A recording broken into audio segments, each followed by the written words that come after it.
Selamat malam, selamat berhari Jumat.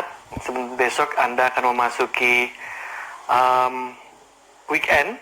Semoga semuanya berjalan lancar seperti biasa dan semuanya baik-baik saja. Seperti biasa, setiap hari Jumat saya hadir di Tanya Mentor. Saya Imam Wijoyo dari Indonesia Winning Institute melakukan live lagi dengan Tanya Mentor dengan narasumber yang baru. Kalau minggu yang lalu kita berbicara tentang strategic human capital, gitu ya.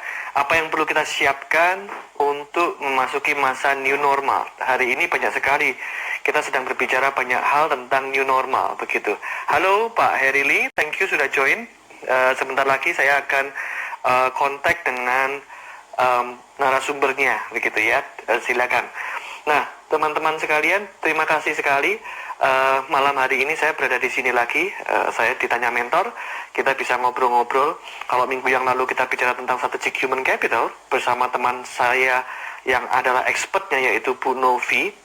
Dan 2 minggu yang lalu saya berbicara tentang kita membahas tentang leadership dilematis seorang leader ketika menghadapi krisis.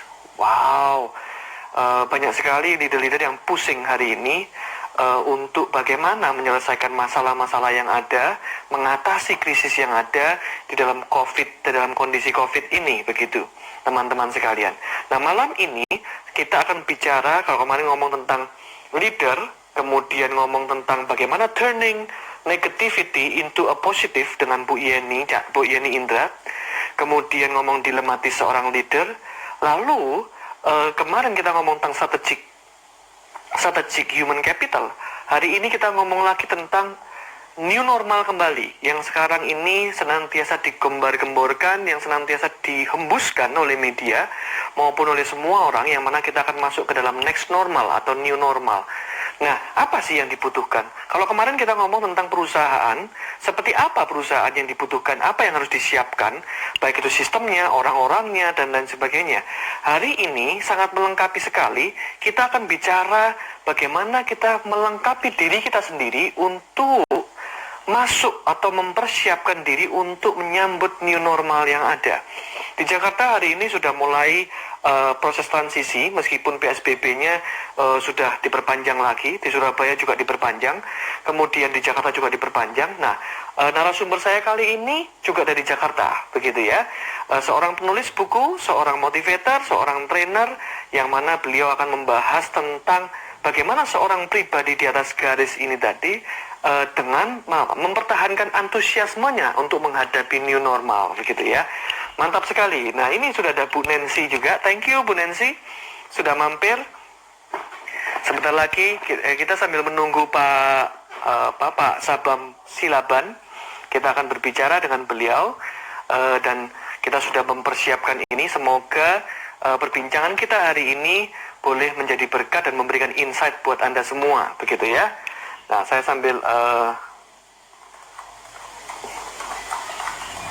ngobrol dengan Nah, hai Pak FX Uswir. Hello. Ya, thank you Pak. Thank you sudah sudah mampir. Sembari kita menunggu Pak Sabam yang akan kontak. Halo Bu Nancy, thank you. Semoga kabar baik ya. Semoga studi S2-nya juga lancar. Dan mungkin sekarang posisinya sedang di online kan ini studinya ya. Semoga tidak tambah banyak proyeknya. Tapi semoga semuanya boleh berjalan lancar, begitu. Iya, tinggal sebentar lagi kayaknya ya akan selesai, kira-kira 2 tahun, nggak sampai 2 tahun mungkin. Begitu teman-teman. Jadi hari ini kita akan berbicara tentang pribadi di atas garis bersama dengan penulis buku dan orangnya sendiri yang membahas banyak tentang pribadi di atas garis. Thank you Pak Agus sudah join. Thank you sudah ada di sini. Semoga thank you supportnya Pak Agus. Ini Pak Agus ini senantiasa bersama-sama dengan saya di Tanya Mentor, saling support, luar biasa supportnya ya. Oke. Sebentar, saya sambil tunggu bersama dengan Pak Sabamnya ya. Dah live di IG-nya. Oke. Sepertinya Pak Sabamnya nyasar begitu ya. Mungkin. Oke. Ini ada Pak Sabam. Halo, hai juga Pak Agus. Thank you. Oke. Nah, sambil menunggu Pak Sabam untuk connect, waiting for the Pak Sabam ini tulisannya. Pak Bro Michael, gitu ya. Hai Pak Sabam. Hai Bro Michael. Malam. Masuk ya? Oke, masuk juga. Halo Pak Sabam. Selamat malam Pak Sabam. Thank you. Sudah berkenan untuk diajak ngobrol di sini. Thank you Pak. Wah, ini kayaknya posisinya bukan sedang di rumah ini. Baru aja tiba, sudah di baru rumah. Tiba. Oh, oke. Oke. Luar biasa ini habis cleaning ya. Oke. Begitu Pak. Iya. Thank you Pak. Di dalam kesibukannya Pak Sabam tetap berkenan untuk ngobrol di IG Live ini Pak.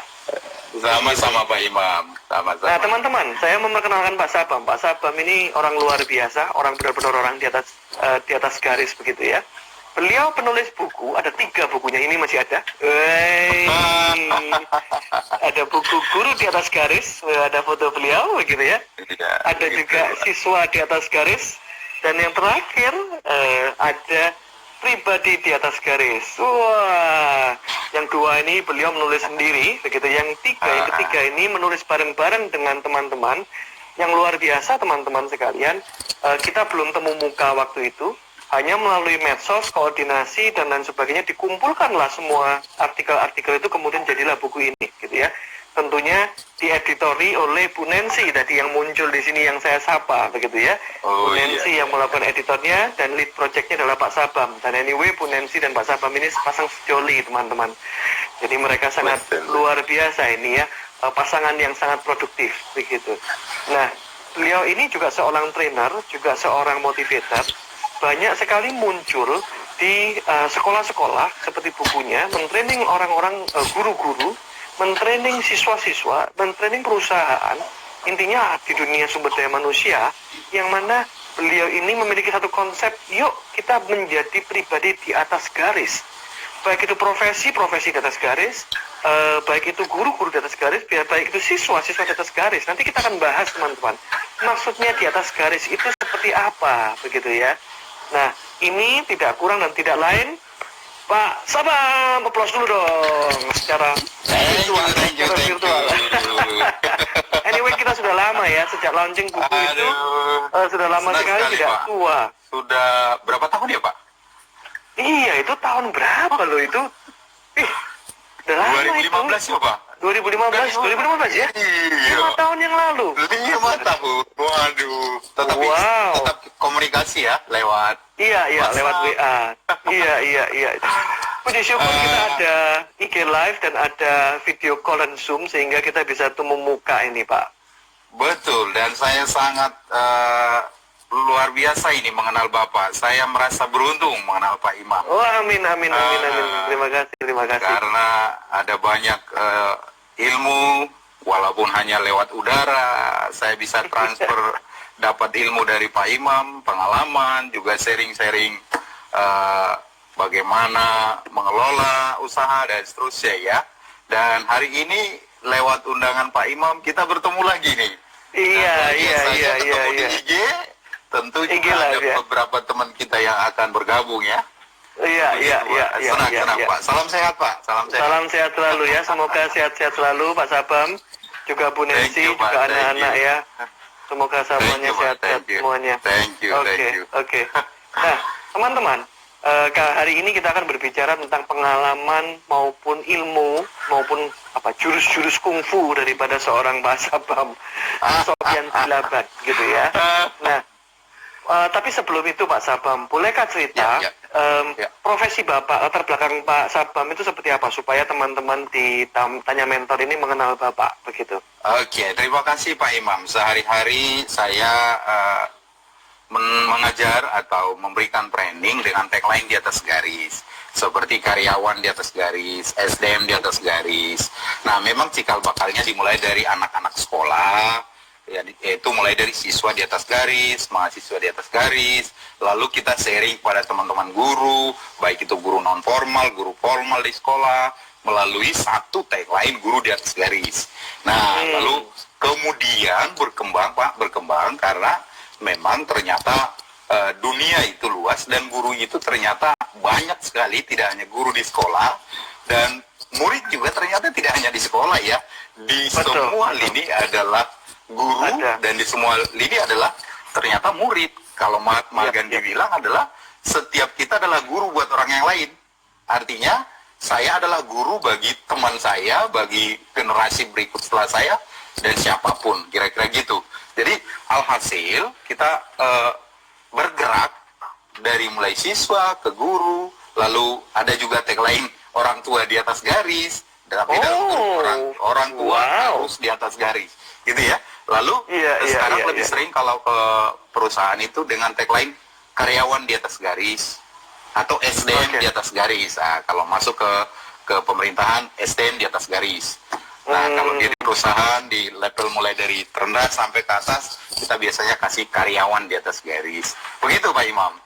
Wow, ini juga ada tim saya dari IW Institute yang bergabung. Hai Dela, thank you. Wow, salam kenal Ibu Dela. Jadi semuanya itu di dalam naungan di atas garis ya Pak ya? Iya, tagline-nya. Dari mana Pak? Dari mana tuh Pak? Ide di atas garis itu dari mana? Kok tiba-tiba menarik sekali loh ini. Semuanya di atas garis. Nanti kita akan bicara tentang apa itu di bawah garis, di garis, dan di atas garis ya Pak ya? Boleh Pak, boleh. Dengan senang hati. Jadi ada orang yang menyebut di atas rata-rata. Ya, apa aja. Lalu ada juga yang bertanya, apa sih teorinya? Apa sih pengertiannya? Tetapi dalam setiap sesi, setiap rekan-rekan pembelajar, termasuk misalnya di tempat kita di bimbel kita, siswa pun atau mahasiswa pun atau peserta seminar pun kita tidak mau mengklaim inilah pengertian di atas garis. Kenapa? Karena masing-masing orang memiliki perjalanan yang berbeda, pengalaman yang berbeda, pencapaian yang ingin dicapai berbeda. Tentu garis masing-masing berbeda Pak Imam. Tetapi ya, yang kita bahas di atas garis ini, kalau misalnya menghadapi sebuah kondisi atau hubungan, paling tidak ada 3 ya. Orang yang baik, orang yang tidak baik, lalu orang yang biasa, begitu ya Pak. Nah, dalam konteks hubungan juga pasti begitu. Ada orang yang saya baik kepada Pak Imam sehingga Pak Imam baik. Nah, ini adalah sebuah hubungan yang biasa saja sebenarnya karena Bapak baik, saya baik. Nah, ini saya namakan di garis saja.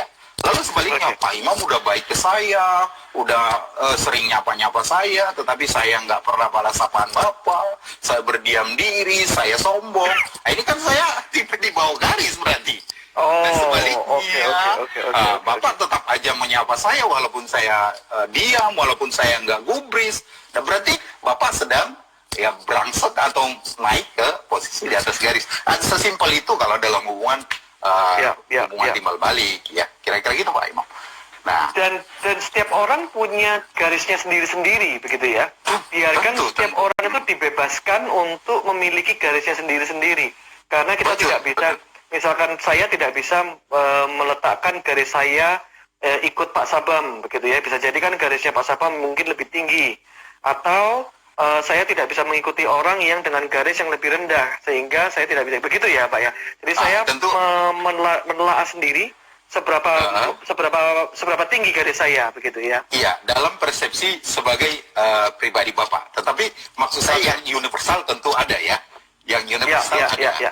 Lalu yang masing-masing spesifik itu ada. Bapak sendiri misalnya dalam dunia, katakanlah kita sama-sama guru, sama-sama pengajar misalnya, atau sama-sama pengusaha, ya kan?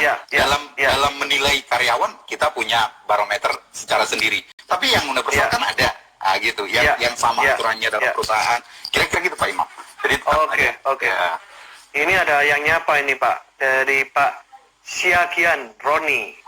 Pak Syakian Roni, mantap Pak Guru Sabam, pribadi di atas garis. Wah, thank you mantap. Pak Roni, thank you. Terima kasih sudah join, ini banyak sekali, terima kasih. Pak Iqbal, ini orang hebat ini, ya. Ibu atau Bapak Filda Kurnia, begitu ya. Keren, keren, keren. Oke, oke, oke, oke, oke. Kita lanjutkan. Oke, berarti memang harus ada ukuran universalnya, begitu ya, Pak ya. Iya, Setelah ukuran betul. universal itu ada, kita perlu memiliki ukuran sendiri. Kita Iya. meletakkan garis kita ada di mana, begitu ya, Pak ya. Kembali ke diri sendiri, kira-kira yang menurut saya itu, saya menggolongkan diri saya di atas garis seperti apa gitu ya. Oke, oke. Artinya contoh ketika kita dengan tantangan ini sekarang, Ya. dengan tantangan yang ada ini kan bukan masalah Indonesia saja, bukan masalah keluarga saya, tapi ini masalah Betul. dunia. Tetapi Ya. sejauh ini sudah ada nggak orang yang stres gara-gara COVID-19 ini? Pasti sudah ada dan banyak. Betul, Ada nggak yang betul. akhirnya meninggalkan komunitas? Ada nggak yang menutup diri? Ada. Tetapi ada nggak yang justru memperbesar komunitasnya, memperbesar lingkarannya gitu? Ya banyak juga. Kenapa? Karena masing-masing kira-kira gitu. Nah, di mana orang yang membuat dirinya biasa-biasa saja, di mana orang yang membuat dirinya di atas garis, dan bagaimana orang yang tidak mau menaikkan dirinya, kira-kira gitu ya. Tetapi Oke. dalam persepsi kita tentang di atas garis tadi adalah bagaimana dia melakukan sesuatu tidak sekadar saja, tidak so-so aja gitu ya, tidak yang umum saja, tetapi melakukan sesuatu di atasnya. Nah, soal ukurannya tentu ini bicara kualitatif, bukan kuantitatif. Artinya, apakah 1 meter tingginya ataukah 1 kilometer, bukan begitu. Tetapi di atas rata-rata itu, atau di atas garis itu, ini yang mau kita coba. Masalah berapa mili dia, itu hal lain. Tapi karena ketika sudah berani memulai, tentu alam juga akan merespon untuk mendukung kita untuk semakin bertumbuh dan naik lagi. Kira-kira gitu, Amin, Pak. amin, amin, Untuk, amin, amin. Iya, iya. Ini ada respon juga dari Pak Agus. Thank you, Bro Agus. Ini juga teman-teman sesama ditanya mentor. Sangat menarik untuk bisa belajar terus berada di atas garis. Mantap. Thank you, Iya, thank you, Pak Agus. Agus. Salam Oke, kenal oke, Pak oke. Agus. Oke, oke. Menarik sekali. Jadi ketika kita ngomong garis itu sama dengan rata-rata. Kalau di sekolah mungkin rata-rata kelas gitu ya. Rata-rata Iya, mediocre. betul. Jadi orang ngomongnya Iya, mediocre. medio, iya. Di bawah lebih parah, jelek begitu kan. Seperti tadi contohnya. Betul. Orang yang disapa nggak nyapa kembali begitu. Tetapi orang yang di atas Yes. garis itu orang yang melebihi. Berarti Pak Sabam, ketika mereka mau menjadi orang yang di atas garis, mereka harus do extra mile ya Pak. Ya, paling nggak gini. Saya kemarin hari Sabtu lalu ada buka webinar dengan Ya. topik yang sama, pribadi di atas garis. Tetap semangat di tengah pandemi. Nah, kalau ini kan tetap semangat dan antusias menyambut new normal. Kenormalan baru ya, kenormalan baru. Jadi ini ada 3 paling nggak, Pak. Yang pertama itu olah pikir. Nah, artinya apa? Bahwasanya pandemi ini memang terjadi, nggak bisa kita tolak lagi, nggak terjadi. Tetapi bagaimana respon kita, karena pikiran itu adalah hasil penjumlahan dari genetika ditambah pengalaman dikali respon. Jadi respon kita terhadap kejadian ini di otak kita yang terpenting toh. Kalau misalnya gen bapak saya kan nggak bisa saya ubah, siapa? Ibu saya nggak bisa saya ganti. Nah, mereka adalah sepasang suami istri yang dianugerahi Tuhan menjadi orang tua saya. Lalu pengalaman-pengalaman saya dari usia 0 sampai hari ini tentu menjadi asupan buat kepala saya. Teman saya diskusi seperti Pak Imam, teman-teman yang lain, itu kan menambah amunisi di kepala saya. Tetapi ketika misalnya gen saya bagus, lalu pengalaman saya bagus, lalu respon saya tidak bagus, ya hasilnya olah pikir saya kan tentu jadi di bawah garis, Pak. Nah, lalu supaya bagus, ya respon saya harus bagus supaya di atas garis. Nah, sehingga misalnya di tengah pandemi ini, ya aku terima. Aku memang ada ketakutan, ada kecemasan, itu wajar. Kalau ada yang bilang nggak cemas saya, nggak terdampak saya dengan COVID ini, itu kan sebuah kamuflase, pembohongan menurut saya. Akhirnya penyangkalan begitu ya. Iya, kalau iya, betul dinaik.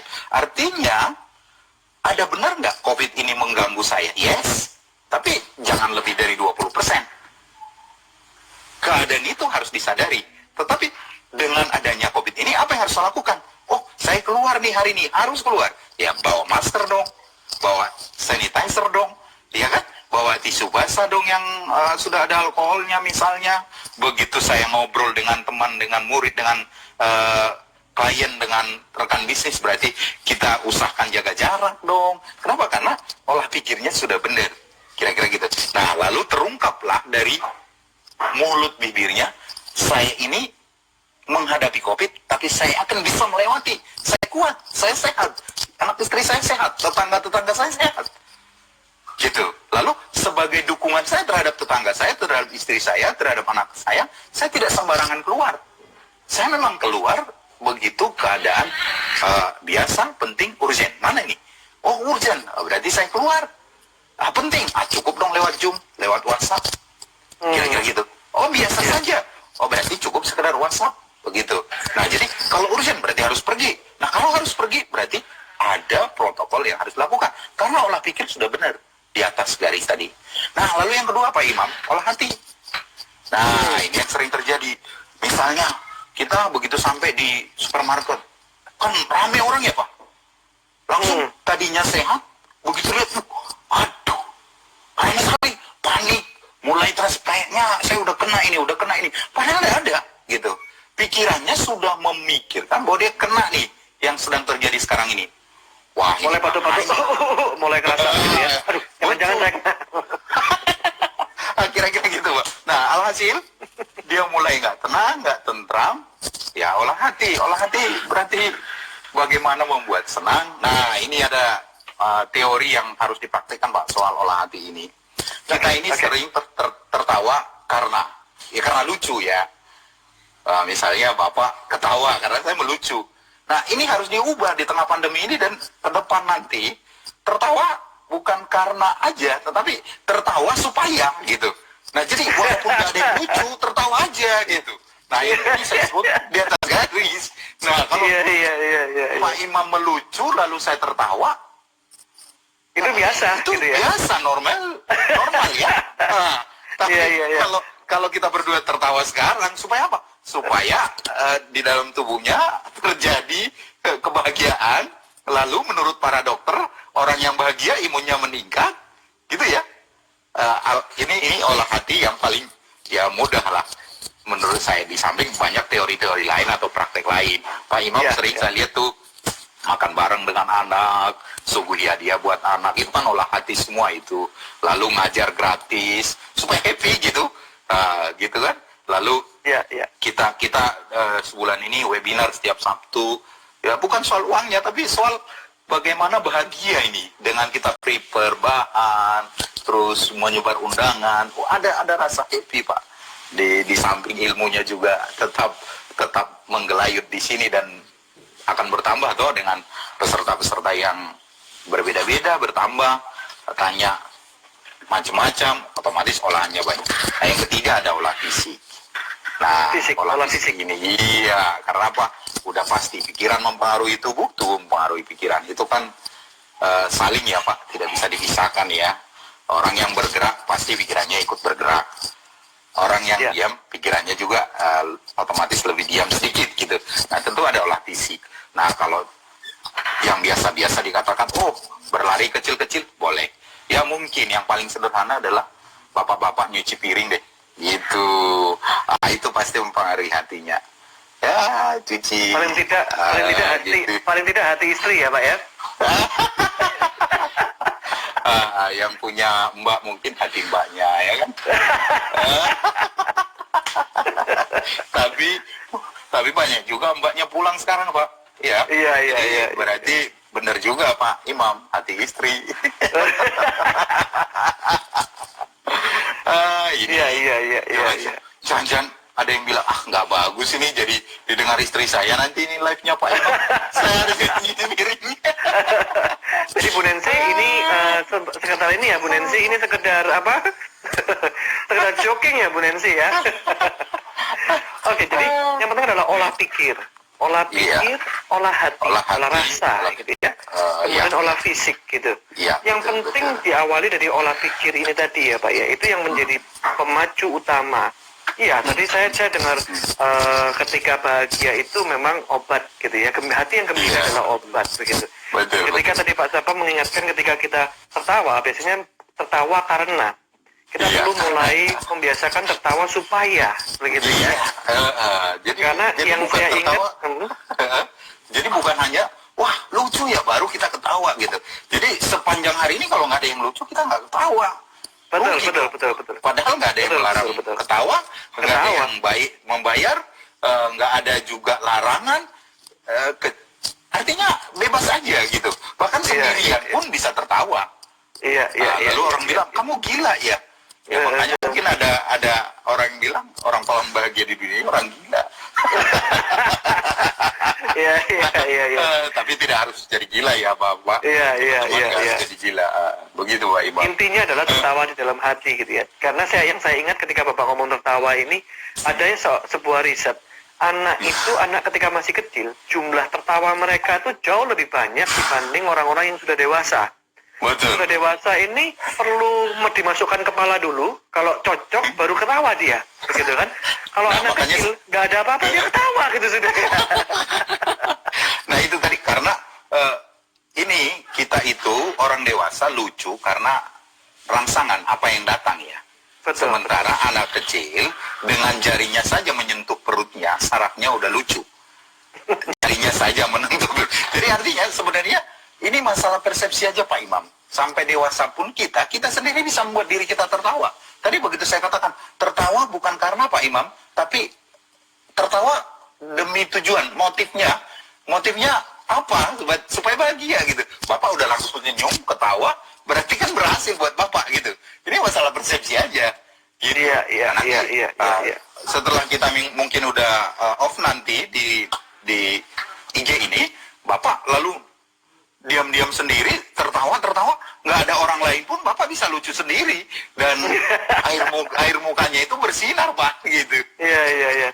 Dan ada kandungan hormon tertentu yang keluar yang membuat bahagia, begitu ya Pak ya? Betul Pak. Pak Sabam, kalau boleh nih Ya. Pak Sabam, kalau boleh tahu, Ya. di dalam masa COVID ini bagaimana dampaknya terhadap profesi atau terhadap bisnis Bapak? Wow, sangat mempengaruhi. Kita punya bidang belajar, otomatis off sudah 2 bulan, 2 minggu. Off ya, bukan online, iya. bukan ganti online. Iya, artinya off tatap muka online penggantinya. Tetapi Oke. ini curahan hati juga ini Pak. Kita Ya, makan ya, hati, ya. guru-gurunya makan hati. Kenapa? Misalnya dari satu kelas 15 anak, kita udah share jam sekian nanti tatap muka, soalnya udah di-share. Itu ada anak-anaknya udah di-share jam 10 pagi, jam 2 baru balas, baru bangun. Ini tantangan semua mengeluh. Iya, anak-anak yang tadi juga mengeluh karena mereka baru ini memulai. Belum, artinya ini semuanya seperti hal baru bagi semua orang. Jadi tantangannya sangat luas dan semua orang merasakan yes, tidak ada satu orang pun yang nggak kena, pasti betul. Artinya manajemen puncak pun seorang presiden yang sebenarnya bisa hanya tidur nyuruh para menteri dan lain-lain dalam persepsi tanda petik ya Pak, tetap saja nggak bisa tidur, semuanya puyeng. Nah apalagi misalnya kita katakanlah kita seorang pengajar, murid-muridnya, anak-anaknya atau mahasiswa-mahasiswanya terpengaruh Pak. Belum lagi kalau misalnya sinyalnya nggak begitu bagus, harus naik dulu ke lantai 2. Atau ada yang di kabupaten tertentu harus naik dulu ke pohon. Nah ini kan tantangan. Iya, Wow. harus naik Pak, di pohon dia. Atau ada di postingan teman saya, kiriman teman saya di pinggiran Danau Toba sana, mereka harus naik agak ke bukit, ya karena mereka ada berempat berlima lebih semangat Pak. Tapi kalau sendiri, ya nggak jadi lagi belajar, mendingan di kamar bobo kan, dengan alasan yang simpel, sinyal nggak ada gitu ya. Kira-kira gitu. Jadi ini dialami oleh semua. Yes, saya mengalami sangat mengalami. Teman-teman yang harusnya mengajar tidak jadi mengajar. Teman-teman yang harusnya bisa memprediksi anak ini bisa kita luluskan ke UI, ke ITB, ke UGM.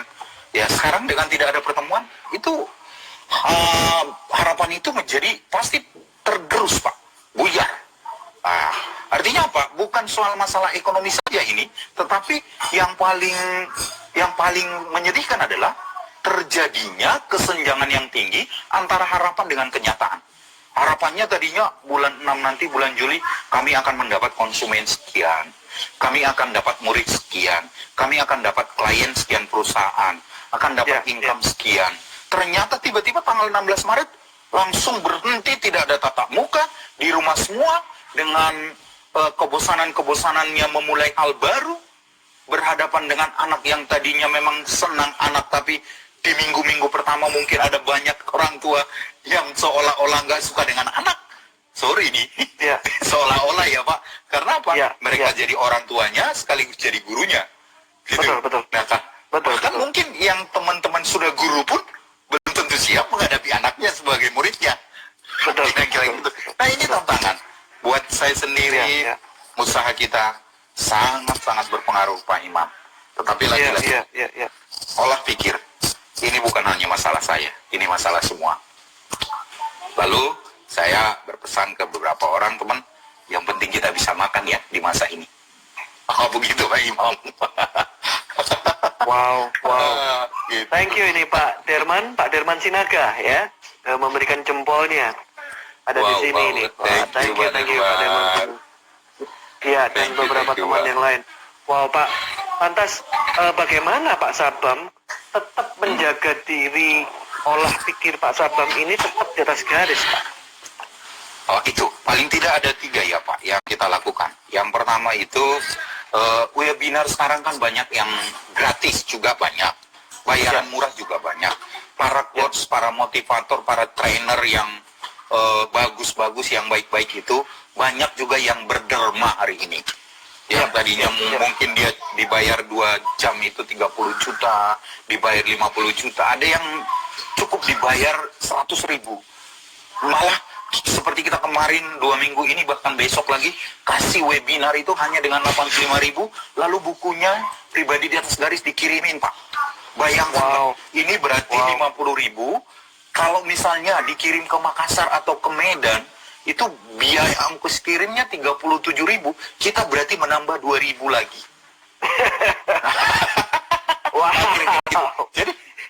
Jadi ini hampir mentok garis, ini sudah di atas banget ini sudah ya. Iya, tetapi jangan salah Pak, ada juga yang Jabodetabek, ongkosnya cuma 9 ribu, berarti masih ada sisanya 26 ribu ya. Begitu. Jadi itu masih bisa cross selling gitu ya. Iya, plus minus. Nah, bayangin Pak. Dan kalau kita ini sebagai trainer pemula masih artinya bersedia seperti itu, konon yang trainer atas juga bersedia dengan tadi bayaran hanya 100 ribu, hanya 200 ribu, bahkan ada yang gratis. Itu Pak Tung misalnya, itu live-nya hampir sekali 2 hari ada itu di IG. Setiap hari. Nah ini salah satu asupan untuk tak menjaga olah pikir ini, untuk tetap belajar, Pak belajar. Yang kedua adalah buku kesayangan Anda, buku kesukaan Anda. Kalau belum berani membaca buku yang mencambuk, yang mengajar, ya paling nggak buku kesayangan. Supaya pendapat-pendapat positif yang ada dalam pikiran tidak tertukar oleh pesan-pesan negatif tadi dengan bahasa-bahasa, informasi-informasi di medsos yang barangkali lebih cenderung menguras sisi positif dibanding menambah sisi positifnya. Nah, itu yang kedua. Nah, yang ketiga, tadi yang pertama mengikuti seminar berbayar murah atau gratis, monggo. Yang kedua, membaca buku. Nah, yang ketiga, boleh kuliah Zoom atau berdiskusi seperti dengan Pak Imam, dengan Pak Derman misalnya tadi, kita ngobrol. Nah, itu kan banyak. Orang-orang yang positif akan menularkan kepositifan. Pasti itu. Karena Pak, di dalam dirinya kan berlimpah ruah kepositifan. Nah, ketika kita join, kita ngobrol dengan dia, kita sedang incas nih ya, ke dalam diri kita. Berarti kita sedang ngecas diri kita lagi, supaya yang positif. Nah, sama, misalnya kita bulan lalu, kita ngobrol nih, ada berempat. Yuk, kita bikin webinar. Kenapa? Gimana itu, gitu. Nah, kita beli host Zoom, lalu saya berpikir sederhana aja Pak Imam. Minimal dalam 2 jam kita berwebinar, pesertanya tadi yang sudah mulai putus asa, mulai mengalami titik jenuh, di 2 jam berbincang dengan kita, nggak jadi bunuh diri, Pak, saya bilang. Nah, itu paling garis banget. Syukur-syukur setelah perbincangan kita ini, setelah pertemuan kita ini, setelah dialog kita ini, setelah webinar kita ini, mereka malah berani membuat hal yang sama terhadap komunitasnya, atau mungkin berani untuk ya paling tidak menuliskan di Facebook lah, hari ini saya semangat. Nah, itu kan 2-3 orang membaca ikutan semangat, Pak Imam. Dibanding, waduh, kapan lagi COVID ini berakhir ya, beras sudah habis, telur tinggal 2, dibaca orang 5 lagi, yang 5 lagi posting lagi, seperti status teman saya, telur saya tinggal separuh, gitu kan, kira-kira gitu, Pak. Tapi kalau misalnya yang punya 2 telur tadi, saya bersyukur hari ini, ternyata telur di kulkas saya masih ada 2. Lalu orang yang punya 1 telur, sama dengan saya juga bersyukur, ternyata masih ada 1. Nah, ini kan masalah persepsi lagi-lagi, Pak. Jadi, Betul. hal yang sama bisa dirasakan oleh orang berbeda, yang satu menyikapinya di atas garis, yang satu di atas garis. Yang satu menyikapinya biasa-biasa. Nah, kita mau yang di atas garis. Karena itu, lagi-lagi masalah persepsi, dimulai dari olah pikir, lalu olah hati, dan akhirnya nanti olah fisik. Itu, Pak. Wow. Kalau bahasa saya itu, kepala Ya. kita itu perlu diberi makan, begitu ya? Iya, Jadi zaman sekarang bukan cuma fisik yang diberi makan, tetapi kepala kita perlu diberikan makanan 4 sehat 5 sempurna, begitu. Makanannya tadi ya melalui IG Live, gitu kan? Melalui Zoom, seminar, maupun orang-orang di sekitar kita yang memberi makan makanan-makanan yang positif, begitu ya? Iya. Wow, itu Seperti, ya, Pak Imam silakan, ini, Pak. Pak Imam rutin, saya lihat buka IG Live, wah ini asupan yang bagus nih untuk rekan-rekan di Surabaya. Ya kan, bahkan saya di sini bisa mengikuti. Nah, artinya apa? Jarak juga tidak menjadi persoalan sekarang, walaupun jarak itu masalah. Ya, artinya tidak persoalan, kenapa? Karena kita nggak bisa ketemu secara fisik, persoalan ya. Tetapi juga jarak menjadi sebuah rahmat sekarang, sebuah pemberian ya. Kenapa? Dengan 5 tahun nggak ketemu Pak Imam, di saat kita launching buku pribadi di atas garis, lalu sekarang kita bisa ketemu, wah ini kan sebuah hadiah, Pak, buat kita, Pak. Melepas rindu. Selain melepas rindu, energi positif dari Pak Imam, wah mengalir deras ke Jakarta ini sekarang. Ya, mengalir. Nah, ini kurang promosi kita, sehingga harusnya lebih gencar kita kemarin promosinya supaya lebih banyak teman-teman kita yang melihat, wah, lihat wajah Pak Imam aja saya udah semangat, senyumnya cerah, ya kan, air mukanya apalagi bahagia. ditambah dengan rambutnya nggak ada, begitu kan, lebih bersinar, begitu ya. Begitu Ini ya. ada dari Pak Agus berkomentar, luar biasa, salut Pak Sabam, salut sekali, luar biasa Pak. Iya. Thank you, Pak Sabam, boleh nggak Ya. cerita pengalaman Pak Sabam pribadi ketika misalkan mengalami masa-masa tantangan yang begitu sulit? Apakah memang seorang Pak Sabam ini tidak pernah bisa dijatuhkan sampai di bawah garis, atau pernah sampai di bawah garis tapi kemudian memantul ke atas dan kemudian mengingat, oh iya ada responnya, harus di atas garis dong, begitu. Saya ini kan penulis buku di atas garis, begitu kan? Atau bagaimana Pak? Ada nggak contoh-contoh yang seperti itu, Pak? Gini Pak, jadi tentang tagline di atas garis ini kayak sebuah karma yang sudah dipilih dan nggak bisa lagi menoleh ke belakang, Pak, harus maju terus ya. Apalagi sudah dikomporin beberapa teman-teman untuk bergabung, bahkan ini ada satu penerbit akan nulisin buku kumpulan lagi untuk cerita-cerita guru-guru di atas garis. Nah ini kan semacam tagline yang udah kita pilih, kita imani dalam persepsi religiusitas, lalu kita harus jalani, gitu ya. Nah, mengenai ada nggak pengalaman? Ada, banyak. Misalnya kita pernah harus sampai tutup usaha. Wah itu, waduh, air mata udah banyak ditumpahkan di sana, bukan keringat lagi, air mata, tapi harus ditutup. Wah, itu harus diterima. Itu ternyata bagian dari proses kehidupan itu. Kenapa? Karena itu kan usaha. Wong yang namanya napas juga ada nanti berhentinya. Gitu ya. Saya juga akan berhenti gitu. Nah, itu misalnya. Atau pengalaman-pengalaman secara pribadi ketika kita dalam bekerja sama gagal, dalam berteman bekerja sama lalu gagal. Nah, kita putuskan itu tetap teman kita. Di usaha aja kita gagal. Tapi kalau di teman nggak mungkin gagal. Kira-kira gitu. Nah, lompatan-lompatan setiap orang pasti berbeda-beda. Pengalaman-pengalaman juga pasti berbeda-beda, Pak Imam. Nah, tetapi saya mau contohkan, misalnya ketika saya buka sebuah usaha, lalu tiba-tiba karena ini dibuka agak di pinggir Bekasi, pada waktu itu masih tingginya premanisme. Wah, tiba-tiba sekomplotan preman datang. Ya, rupanya udah 2 minggu mereka bolak-balik ke situ untuk minta ini pengamanan gitu. Lalu ternyata setelah 2 minggu saya hadir, mereka datang. Tujuannya cuma supaya rutin menyerahkan semacam uang. Nah, ini kan kita diperhadapkan dengan sebuah realita antara aturan membuka usaha dengan kesewenang-wenangan. Nah, apa yang dilakukan?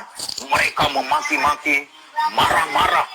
Nah, kalau kita persis di garis, karena kita udah dimaki-maki, ya tentu kita harus maki-maki balik. Kamu ini tidak punya modal buka usaha. Lalu kita balas harusnya, kamu ini hidup punya tangan, punya kaki, nggak kerja, malah malak gitu ya. Tetapi yang kita lakukan, kita tenang, tarik nafas, lalu bilang ke pegawai, tolong sediakan air minum diam-diam, kalau bisa teh botol, lalu dikasih. Silakan abang-abang minum semua. Lalu mereka minum. Kita buka usaha ini untuk berencana menolong teman-teman yang butuh pekerjaan. Siapa tahu ada saudara-saudara klien yang mau kerja di kompleks ini, yang butuh pekerjaan. Nah, alhasil Pak, singkat cerita mereka menjadi teman saya. Tahunan gitu. Dan saya nggak ngasih uang. Tapi perlakuan saja. Nah, itu contohnya. Atau kejadian seorang teman bawa nyetir mobil, tiba-tiba dia udah kasih sen mau muter balik. Ini kenyataan sehari-hari Pak. Tiba-tiba ada sepeda motor nyelonong sangat kecepatan tinggi. Udah hampir nabrak. Rupanya dia selamat. 200 meter dari tempat kejadian lampu merah Pak. Kita harus berhenti dan dia berhenti. Semua kebun binatang keluar dari mulut seorang pria pengendara motor yang sudah dewasa juga. Mungkin dia udah khawatir mau meninggal, sehingga semua sumpah serapah keluar, kebun binatang keluar Pak. Lalu kebetulan mobilnya ini masih belum otomatis tuh jendelanya itu Pak, masih diputar, saya putar itu. Lalu masih terdengar Pak, kamu ini mau itu yang kebun binatang itu semua. Lalu saya jawab, iya. Lalu saya jawab, saya menoleh begini, dia udah buka helm Pak. Wah, helmnya yang mahal itu dibuka, motornya yang tinggi itu dia makin tinggi begini badannya. Lalu ada apa manusia? Nah begitu, spontan dia tutup helmnya Pak, pakai lagi, dan dia tidak menoleh lagi. Nah ini case kecil. Nah, kalau yang tadi kan case menengah, case besar tentu ada juga. Artinya bagaimana respon kita, yaitu menentukan kita. Dan saya pikir di atas garis itu bukan sebuah pencapaian, tapi selalu proses. Karena tiap hari beda tantangannya. Yes. Setiap hari beda tantangannya. Dan ukurannya juga variatif. Ya kalau misalnya teman-teman yang bergabung ini membuat ukuran di atas garis money, ya it's okay. Kalau misalnya hubungan suami istri, ya bagus juga. Kalau hubungan dengan karyawan-karyawan, bagus juga. Hubungan dengan tetangga-tetangga, boleh juga. Atau hubungan dengan Tuhan. Silakan. Karena itu luas sekali, tidak bisa kita batasi. Tetapi di lini manapun kita berhubungan, ya kalau bisa olah pikirnya selalu, saya mau di atas garis. Kira-kira gitu Pak. Nah hubungan saya juga dengan Pak Imam di atas garis. Ya. Amin Pak. Ya. Saya melihat kan begini Pak. kalau kita berusaha terus untuk menjadi di atas garis begitu ya, ini impact-nya itu saya melihat tidak hanya ngomong antusiasme ya. Antusiasme ini cuma satu output saja dari pribadi di atas garis. Tetapi sebetulnya dampak dari pribadi di atas garis ini banyak sekali sebetulnya. Tidak hanya ngomong tentang antusiasme, tetapi respon kita, cara olah pikir kita, olah rasa kita, begitu ya, olah fisik kita. Pak, setelah, boleh nggak Pak mencoba dibandingkan, boleh cerita tentang Bapak atau tentang orang lain, yang mana proses transformasinya terjadi sebelum mereka mengenal tentang di atas garis, kemudian mereka entah bagaimana mengalami turning point, kemudian sampai menjadi orang yang berusaha berproses di dalam di atas garis. Itu kira-kira transformasinya seperti apa Pak? Ini. Jadi misalnya saya ada sebuah pernah kasih training, lalu biasa setiap selesai training saya kasih nomor saya yang boleh dihubungi untuk sebulan ke depan Anda berhak konsultasi secara gratis lewat WA dengan saya. Artinya, tapi jangan dibatasi ya begitu Bapak misalnya konsultasi harus langsung saya jawab begitu ya. Nah, di dalam seminar itu biasanya saya selalu hubungkan dengan keluarga juga. Nah, orang yang di atas garis, kira-kira gini ya, saya ambil sebuah contoh dengan hubungan suami istri. Nah, kalau misalnya seorang istri selingkuh, sorry nih, kita pinjam kata itu dulu. Lalu ditanya, kenapa kamu selingkuh? Karena suami saya selingkuh. Ini yang di garis tadi. Begitu juga suaminya, kenapa kamu main mata? Istri saya juga udah main mata, gitu kan. Nah, lalu saya katakan, saya tidak tahu, tidak bisa menjaga istri saya 24 jam. Yang bisa saya jaga adalah saya. Jadi, yang harus setia siapa? Saya. Bukan orang lain, bukan pasangan saya. Karena 1 sentimeter, 1 milimeter di luar saya nggak bisa saya kontrol. Yang bisa saya kontrol ya saya. Nah, ternyata peserta seminar ini dengan mungkin sudah penuh perjuangan akhirnya dia konsultasi dan ternyata sudah berada pada titik itu dan dia pada konsep dendam kepada pasangannya sehingga melakukan itu. Dia sudah melihat dengan mata kepala dia sendiri bahwa pasangannya menodai pernikahan mereka. Lalu akhirnya dia lakukan hal yang samanya untuk unsur balas dendam Pak Imam. Lalu saya bilang, endingnya yang paling membahagiakan buat kalian dari hubungan dendam ini adalah bercerai. Tetapi itu hanya sekian tahun, atau sekian bulan, atau sekian hari. Setelah itu, yang menjadi korban paling berat adalah kamu. Kenapa? Karena yang dirasakan oleh pasanganmu tidak pernah kamu rasakan persis. Yang kamu rasakanlah yang kamu tahu persis. Betul ya Pak? Nah, jadi alhasil dia mulai mentransformasi dirinya bahwa bukan istrimu yang perlu belajar setia, bukan istrimu yang perlu belajar menghargaimu, tapi dibalik aja. Kamu yang perlu belajar setia kepada membahagiakannya. Nah, alhasil saya bilang cobalah 3 bulan. Ya, tidak sampai 3 bulan dia sudah berani mengatakan bahwa dia bertransformasi. Dan mungkin dari bahasanya hubungan mereka semakin baik. Ya, kalau semakin baik hubungannya mereka mulai rilis, mulai saling memaafkan. Artinya mereka mulai connect kembali. Masalah udah pernah ada penyakit, udah pernah ada sakit di masa lalu, itu kan sesuatu yang nggak bisa diobati lagi.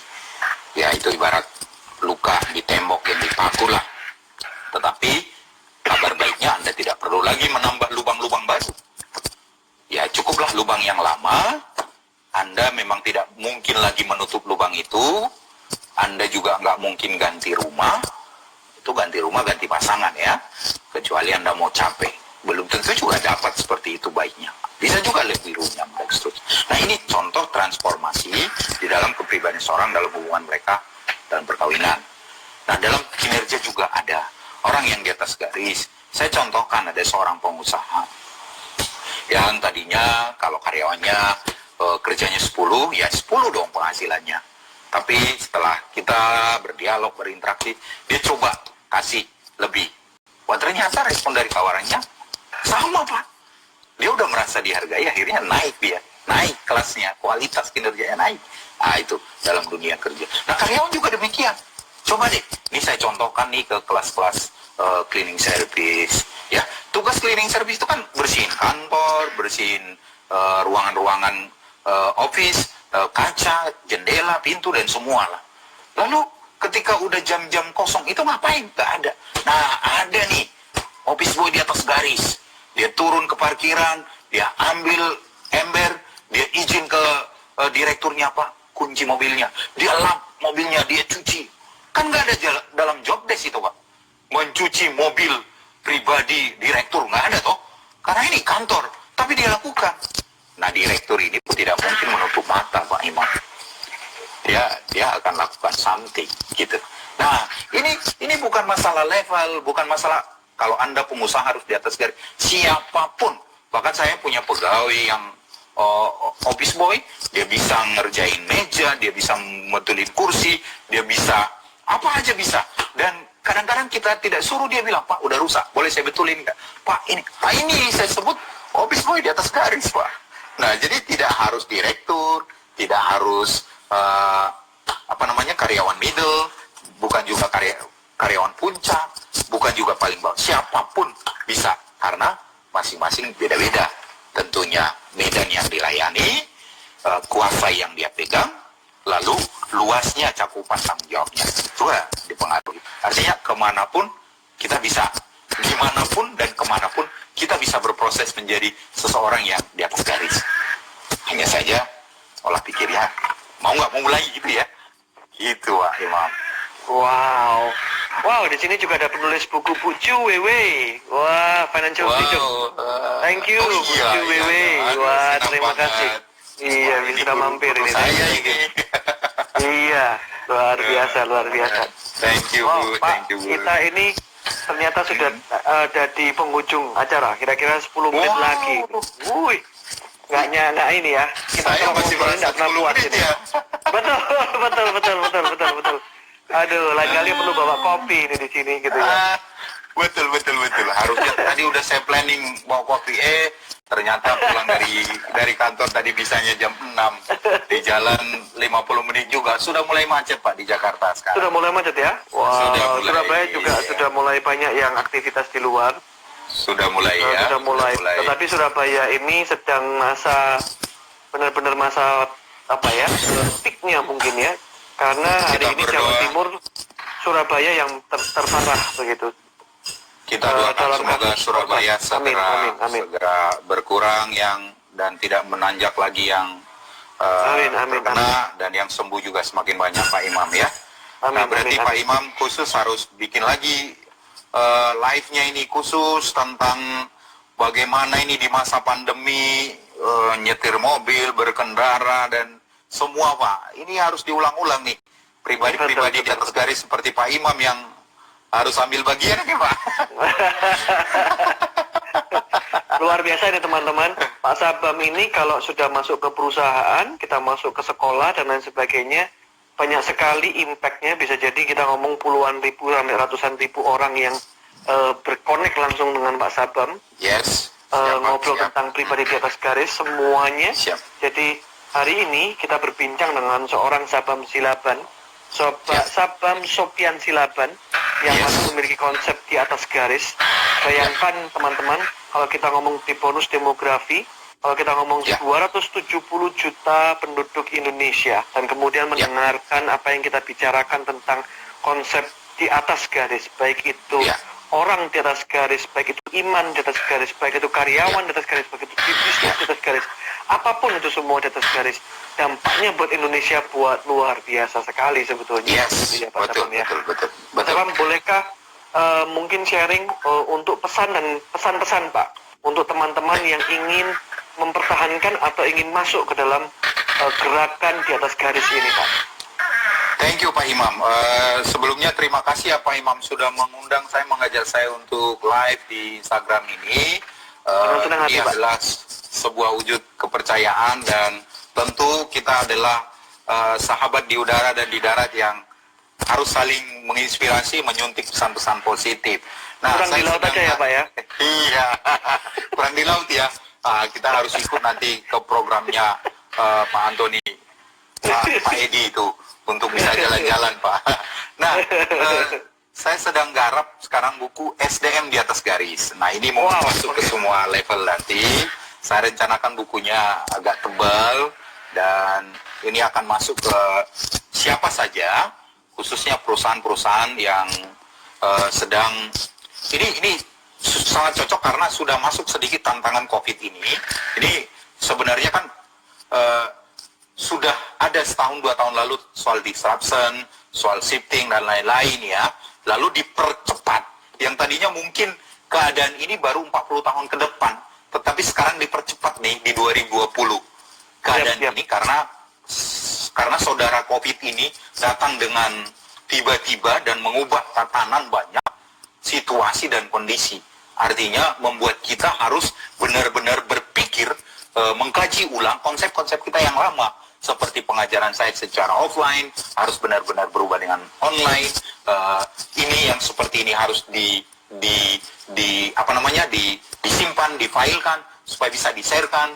Lalu kita juga harus masuk di dunia virtual lebih canggih lagi dan seterusnya. Dan mungkin kelas seperti ini harus kita berikan Pak Imam. Di samping bagi si pembeli sudah murah, contoh kalau offline saya harus dibayar tiketnya, misalnya Jakarta Medan atau Jakarta Bali harus dibayar PP, penginapan juga dibayar. Dengan berwebinar, ongkos saya tidak dibayar, lalu penginapan saya tidak dibayar, lalu harganya bisa kita pangkas mungkin setengah. Kenapa? Karena kita hanya dari rumah saja atau dari office kita saja, lalu pengulangan juga bisa reduplikasi, misalnya sekali bayar yang tadinya offline, ini jadi bisa 2 kali loh Pak Imam. Nah, SDM di atas garis harus sambut ini. Artinya, rakyat Indonesia seluruhnya adalah SDM di atas garis jikalau mau olah pikir, olah rasa atau olah hati tadi, dan olah fisik untuk memulai sesuatu prinsip dulu yang baru. Soal tadi hasilnya itu kan pencapaian itu bukan hanya kita gongnya Pak. Gongnya itu selain sekitar, ya juga ada pengaruh atau keputusan dari Tuhan Yang Maha Kuasa. Kamu itu cocoknya cuma jutawan, tidak miliarder misalnya begitu ya. Walaupun berusaha, iya kamu udah ditakdirkan miliarder, tidak bisa triliuner misalnya. Itu nggak bisa kita lawan. Tetapi sikap kita, kebahagiaan kita, bisa sebagai seorang triliuner. Artinya pandangan-pandangan kita. Nah di SDM di atas garis ini, saya menyuguhkan olah pikir itu lebih luas, lebih enak, dan lebih membumi karena ada konten-konten kehidupan sehari-hari yang saya suguhkan di dalam, kenyataan-kenyataan di perusahaan, di lingkungan kerja, di masyarakat, kejadian sehari-hari. Olah hati juga demikian, dan olah fisik juga demikian, karena sebenarnya paling tidak 5 poin di atas garis itu. Yang pertama, pikiran, yang kedua hati, yang ketiga fisik. Artinya apa? Pikirannya sehat, hatinya sehat, fisiknya sakit-sakitan, ya juga masalah ya. Kira-kira gitu. Lalu, kalau fisiknya sehat saja, bagus, tetapi pikirannya sudah bermasalah, ya tentu jadi masalah lagi. Nah, ada poin kelima, tentunya kita harus singgung itu, bahwa ekonomi juga di atas garis. Ekonomi itu di atas garis bagaimana? Ada banyak buku panduan tentang itu. Secukupnya. Artinya, Anda mau makan, cukup uangnya. Anda mau makan di restoran, cukup uangnya. Anda mau jalan-jalan juga cukup uangnya ya. Anda mau ketemu Pak Imam nanti 2021 di Surabaya, cukup uangnya. Atau Pak Imam datang nanti ke Jakarta launching SDM di atas garis, uangnya juga cukup. Nah, tidak perlu berlebih Pak Imam, cukup saja. Kira-kira gitu Pak Imam. Nah, itu kita bahas secara detail itu. Nah, itu yang di atas garis menurut hemat saya. Semuanya harus cukup begitu ya. Khusus yang kelima. Untuk semuanya, itu khusus yang kelima. Bagaimana yang keempat Pak? Bagaimana yang keempat? Ini penasaran ini nanti teman-teman. Boleh nggak kita ketemu di Zoom berikutnya untuk yang Mantap. Jadi teman-teman, kalau ada penasaran, nggak bisa tidur, kontak Pak Sepam ya. Iya, siap. Dengan senang hati. Ini ada Bu Eviliana Purba yang menyapa, memberikan emoticon di situ ya. Mantap, wow, Bu Eviliana, Pak Ibu atau Bapak atau Ibu John Jin begitu. dan Oh, Pak ada Sigit Mas Sigit. Priyono. Mas Sigit ini Iya. sekum di Lembaga Alkitab Indonesia. Oh, wow. Senang Oke, halo sekali Pak Sigit. bisa. Ada Pak Darto Manihuru. Oke. Wow, oke. Pak Sabam, di Terima tempat kasih, saya ya. tertulis 13 detik lagi. Terima kasih sekali. Penutupannya Thank you, mungkin Pak terlalu Imam. cepat, Thank you. tapi thank you so much. Thank you so much. Thank you. Begini tangannya Pak. Salam. Oke.